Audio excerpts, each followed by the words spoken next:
Huwag mong kalilimutan ang pagtutuwid ko sa iyong pag-uugali. Ingatan mo ito sa puso mo, sapagkat mabubuhay ka sa pamamagitan nito. Huwag mong gagayahin ang ginagawa ng mga taong masama. Iwasan mo ito at patuloy kang mamuhay ng matuwid. Sapagkat ang taong masama ay hindi makatulog kapag hindi nakakagawa ng masama o walang naipapahamak. Ang pagkain nila ay paggawa ng kasamaan, at ang inumin nila ay paggawa ng karahasan. Ang pamumuhay ng taong matuwid ay parang sikat ng araw na lalong nagliliwanag habang tumatagal. Pero ang pamumuhay ng taong masama ay parang kadiliman.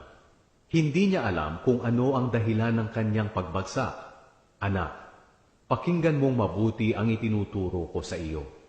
Huwag mo itong kalilimutan, kundi ingatan sa puso mo, sapagkat magbibigay ito ng malusog na katawan at mahabang buhay sa sino mang makakasumpong nito. Higit sa lahat, ingatan mo ang iyong isipan, sapagkat kung ano ang iyong iniisip, iyon din ang magiging buhay mo.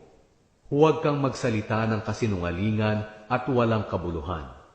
Ituon mo ang iyong paningin sa mga bagay na mabuti,